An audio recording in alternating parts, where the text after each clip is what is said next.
Let's begin. It wasn't supposed to be like this. Not at 6:17 p.m. on a Tuesday. Not after I'd spent the whole day fixing the damn water heater. She said, kept hissing like a ghost. Only hear the front door creak open and see her walk in with that look on her face. A smile. A satisfied, peaceful smile. And it was the first time in months, maybe even years, I'd seen it. Not aimed at me. My name is Dean Lockwood, and for the past 7 years, I thought I had built something real with Elena. My wife. A woman with hands that used to brush my jaw when she kissed me. Who used to laugh at my terrible dad jokes. Who used to fall asleep on my chest and mumble in her sleep. Used to. Now, all she did was avoid eye contact. Wake early. Stay out late. Whisper in the hallway when she thought I was asleep. And then, tonight, she came home smiling. And that's when I knew. I knew, without seeing a single text or a single photo. I knew because smiles like that don't lie. But I had already done the work. 3 weeks ago, I paid a guy named Rocco. Ex-military. Wears khakis even when it's raining. He doesn't smile either. But he gets things. What Rocco gave me would keep any man up at night. But it didn't. It made me sleep like a baby. Because when you see the woman you sacrificed for, bled for, and bared your soul to, naked in a hotel room with her ex-boyfriend Clay Maddox, the same guy who used to slam her against walls and arguments before rehab and Jesus, well, something inside you dies, and something else is born in its place. Not rage. Strategy. Elena tried to pretend everything was normal as she walked into the kitchen. She dumped her purse, took a peach from the bowl, bit into it, juice trailing down her knuckle. Long day. I asked, sipping scotch.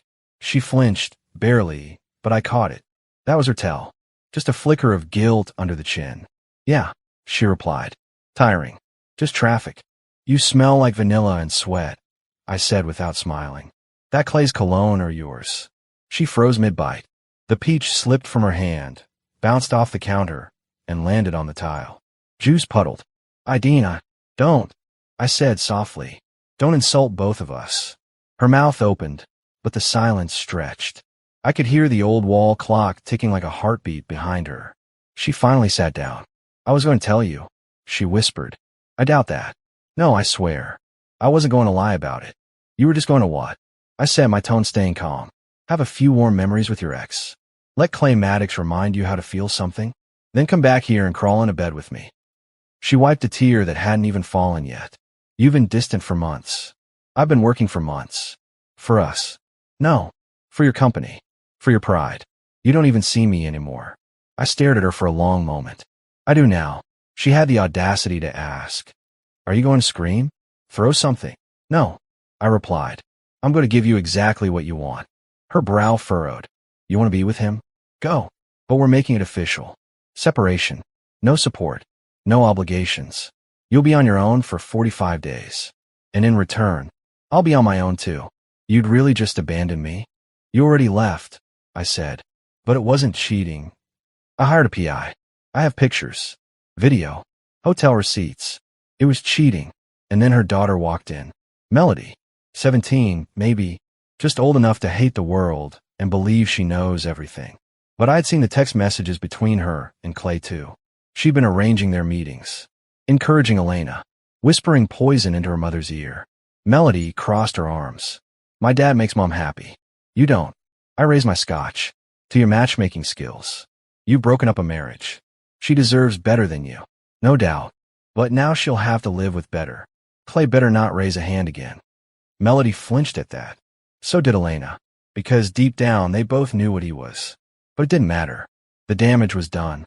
And now, I had 45 days to rebuild, to rise, to take everything I had once given, and turn it into a weapon of peace. I stood, placed my glass in the sink, and walked toward the door. Where are you going? Elena asked, almost too quietly. To make arrangements. For what? I looked back and gave her the first real smile I'd worn in months. For the end of us. And then I left. 2 days after Elena and Melody left with packed suitcases and zero remorse, I began the quiet, clinical dismantling of our lives. People think revenge is fire. Loud, explosive, messy. But the most dangerous revenge is surgical. It's silent. Cold. You don't yell. You smile. You don't hit back. You erase. And that's what I did. The first thing I did was sell the Mercedes Elena loved, the one she claimed made her feel independent. The irony? It was in my name, paid in full by my account. It sold in less than 24 hours. A young architect with good taste bought it, gave me a stack of clean hundreds and said, "She must have loved this car." She did, I replied. Just not enough. Next, I walked into the bank. Our joint accounts, gone. Transferred to 3 private, offshore vaults. Not to hide money, to protect it. Because I knew her. I knew what was coming. The crocodile tears. The guilt trips. The lawyers. Not this time. Then I call my attorney, Selena Rivers. Smart. Merciless. Wears pearls like knives. I told her everything. She didn't flinch. She signed nothing before she left. She didn't ask to. Perfect, she said. We drafted a separation notice with harsh, but legal terms. 45 days of zero obligation. I could liquidate assets, transfer money, even list the house for sale. If Elena came back before the date, she'd be escorted out by the law. The house had been mine before the marriage. Title deed, utilities, all mine. All she had ever done was pick the curtains. Melody's car? Sold it too. She called me the day after. You sold my car? You lunatic. That was mine. Registered to me. Insured by me. Bought with my paycheck. How am I supposed to get to school? Ask Clay. Or take the bus. You're disgusting. Thanks, sweetheart. She hung up. I smiled. For once, I didn't feel powerless. But then it started, the attempts. Elena called first. Voicemail. Dean, can we talk? I didn't think it would feel this empty. Clay isn't. He's just not. Can we meet? Then again, 2 days later. I miss how you used to make coffee. I haven't slept. Please call me. But I didn't answer. Because I had started sleeping just fine. My mornings were silent. I sipped espresso by the window with sun on my face. I read. I jogged. I began therapy. I even went on a date with a lovely divorcee named Amber, who smiled too much and asked nothing from me. She wasn't Elena. Thank God. But this story wasn't done. Not even close. Because at the end of week 2, I received a message from an unknown number. Clay Maddox. The man Elena cheated with. The man who'd once bruised her ribs in a hotel room during a drunken bender. The man who walked back into her life with cheap whiskey and cologne from Walgreens. The message read, "We both got what we wanted, Dean. Thanks for letting her go. I'll take good care of them." I stared at it for a full minute before laughing. He thought this was over. He thought the war was over because I hadn't fired any shots yet. He had no idea I just finished loading my arsenal.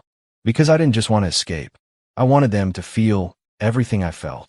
The confusion, the humiliation, the betrayal, and worst of all, the silence after the storm. It began with Melody's college. She had been accepted into 3.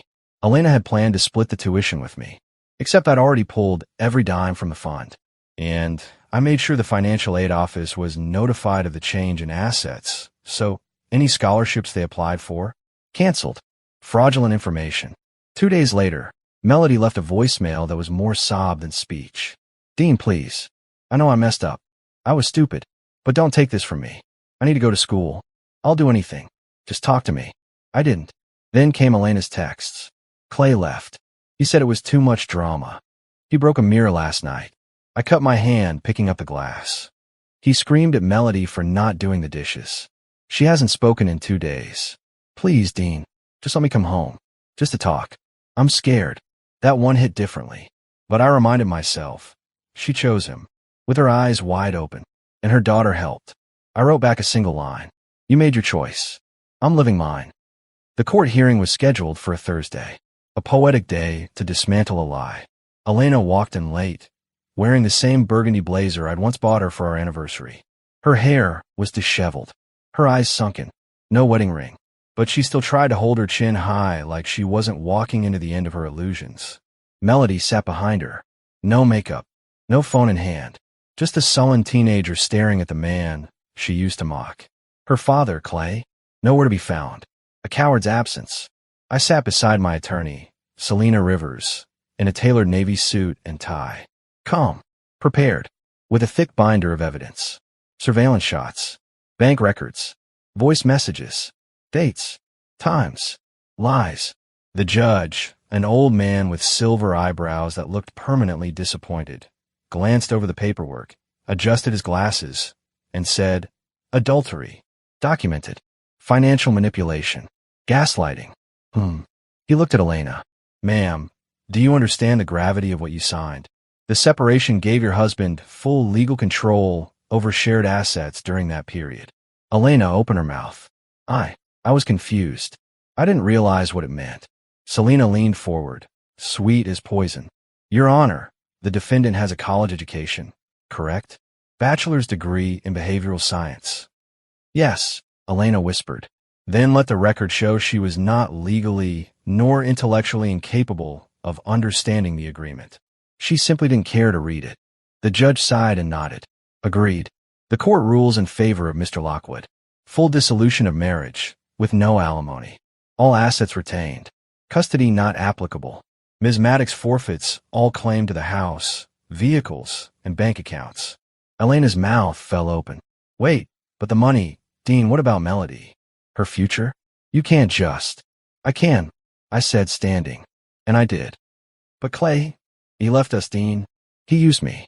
And I didn't. I replied, eyes sharp. You used me for 7 years, Elena. You used me every time you smiled while hiding him in your text logs. Every time you took my credit card and called it us money.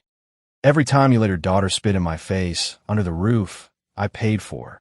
Elena turned toward the judge. Your Honor, he's being vindictive. The judge leaned back, visibly unimpressed. No, ma'am. He's being legal. Bang. Gavel. Done. Melody stood abruptly, knocking over her chair. You'll regret this, Dean. You're not a man. You're a coward in a tie. I met her eyes. And you're an adult now. Welcome to consequences. She blinked hard. No tears. Just fury. The kind teenagers were when they realize they can't tantrum their way out of reality.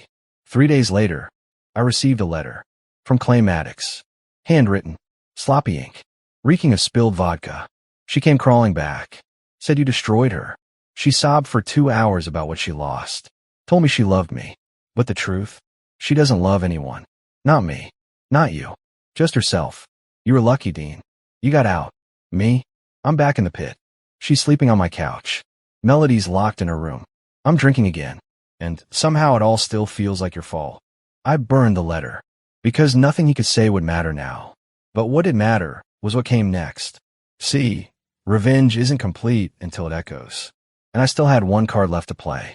Something Rocco had given me weeks ago, tucked away in a sealed brown envelope marked for emergency only. Inside, a USB drive, with footage, not just of Elena and Clay, but of Clay, with someone else. Someone not Elena, a woman half her age, wearing Melody's school crest on her hoodie. I watched it once, felt sick, then called Detective Marin, an old high school friend who now works cybercrimes and owed me a favor. What do I do with this? He exhaled. You want my advice? Don't sit on it. If that's what I think it is, she's a minor. That puts Clay behind bars for years. And if I go public, then your ex-wife becomes the mother who shacked up with a predator. Her daughter becomes the girl whose father slept with her friend. And you? You become the man who warned them all. And nobody listened. I sent it anonymously. The news broke in under 4 days. Local man arrested for exploiting minor in exchange for room and board. Former partner and stepdaughter involved. Elena's photo flashed on the screen, hair messy, eyes swollen, trying to hide her face as reporters shouted questions. Melody ducked behind her, shaking. It was brutal. It was cruel. It was justice. Because betrayal doesn't fade. It festers. And my silence was not surrender. It was preparation. I'd given them all the rope they needed. They hung themselves. The footage went viral in under 6 hours. Not because it was graphic. It wasn't. But because it was real.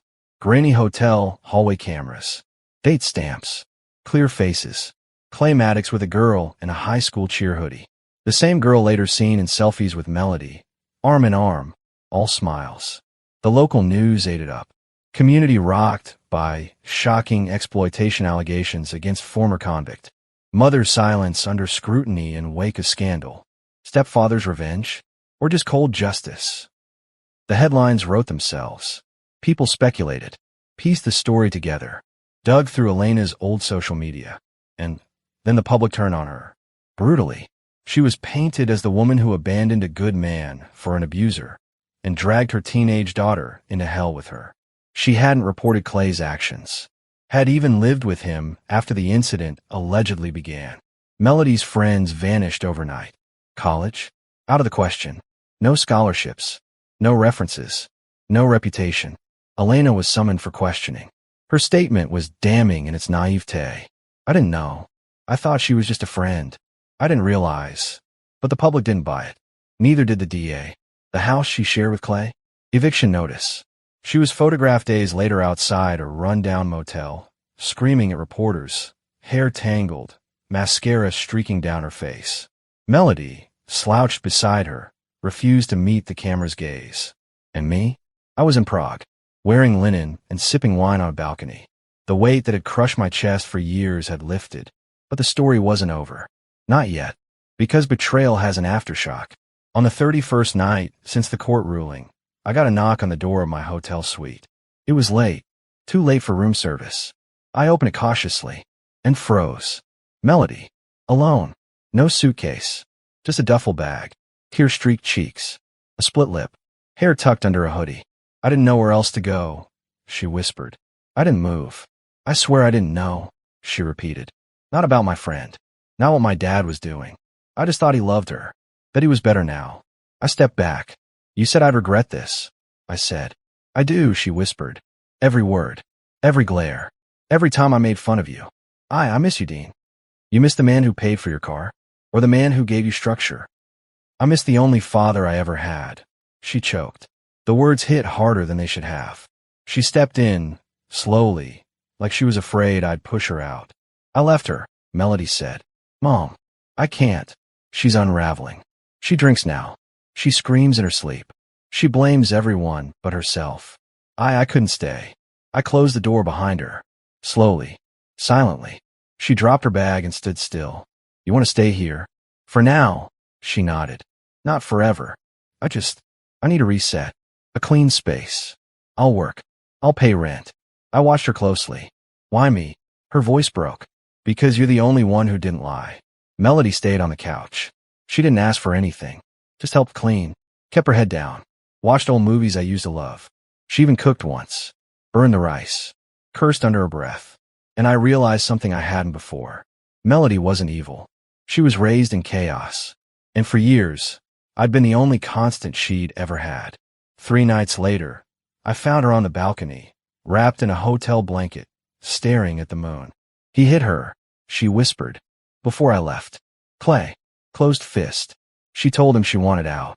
He laughed. And then he hit her again. I said nothing. I should have stopped him. I should have grabbed something. But I froze. You were scared. I was wrong, she said. About me. About everything. She turned to me. Can we just start over? I stared at her. At the broken edges of a girl trying to piece herself back together. I didn't say yes. But I didn't say no either. The next morning, I received an email. From Elena. Dean, I deserve every ounce of this. You were right. I was weak. I wanted someone to need me. But all Clay did was destroy me all over again. I know I lost everything. But please don't take Melody from me too. She's all I have. I heard she found you. I'm not asking you to send her back. Just take care of her. Show her what a real man looks like. The kind I should have chosen. I'm sorry. I read it 3 times. Then deleted it. Some apologies come too late. But her final wish? I would honor it. Not for her. For Melody. 6 months passed.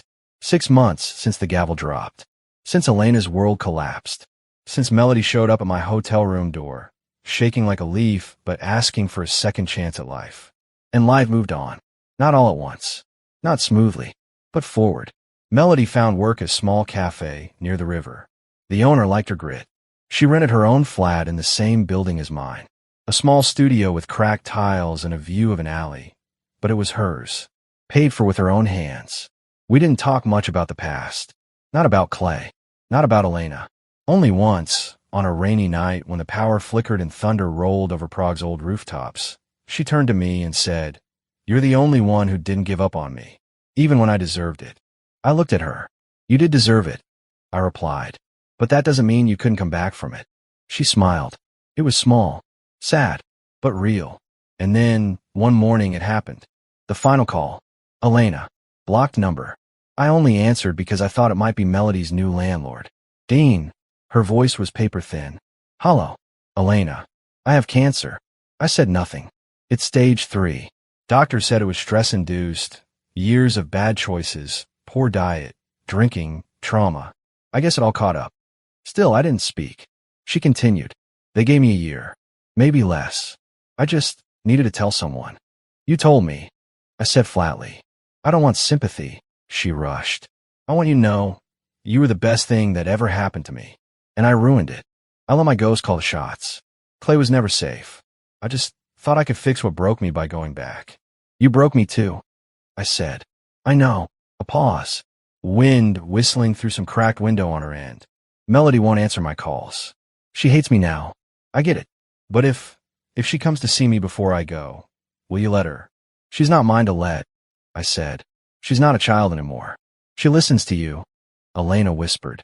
She trusts you. I earned that. You did, she agreed. More than I ever did. Another silence. This one longer. Elena, I said finally, voice low, I hope you find peace. Real peace. Not in a man. Not in a lie. Just peace.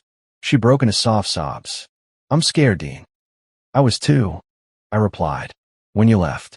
But I survived. Click. The funeral happened 4 months later. Melody found out through a hospital nurse who recognized her last name. The body was already cremated. There was no service.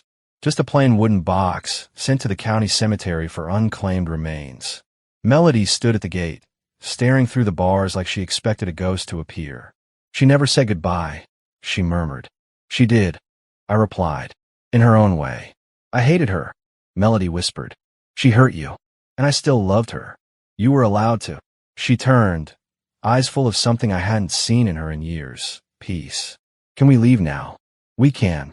6 months later, Melody graduated night school.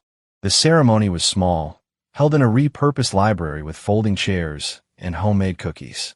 I stood in the back, hands in my pockets, watching her receive the certificate with trembling fingers. When they called her name, Melody Lockwood, because she had legally changed it, I couldn't move for a moment. She turned to me, smiled. I gave her a small, proud nod. And then the strangest thing happened. The room stood up. Every graduate, every family member, even the janitor in the back. They stood up and clapped. Not for the smartest student, not for the youngest, but for the girl who clawed her way out of hell and brought herself back to life. Later that night, as we sat on the rooftop of my building, legs dangling off the edge, city lights below, Melody leaned into me for the first time in years. Do you hate her still? She asked softly. Elena. Yeah. I thought about it. The lies, the betrayal, the humiliation. No, I finally said. Hating her means she still owns a piece of me. I'm not giving her that. She nodded slowly. And Clay. I don't think of him. She smiled. That's the strongest revenge, isn't it? The only one that lasts. The next morning, Melody handed me a letter. Unopened. What's this? I asked. It's the last thing Mom wrote, she said. Before she died. You didn't read it? She shook her head. I wanted you to read it first. I opened it carefully. Inside, on yellowed paper and shaky script, were 5 simple lines. Dean, I'm sorry. For everything. You were the lighthouse, and I chose the storm. Take care of Melody. Teach her how to be better than me. You already have. Elena. I folded the paper. Handed it back. Melody lit a match and burned it slowly over the rooftop edge. Then she looked at me. Can we stop talking about the past now? I smiled. Yeah, I said. I think we finally can.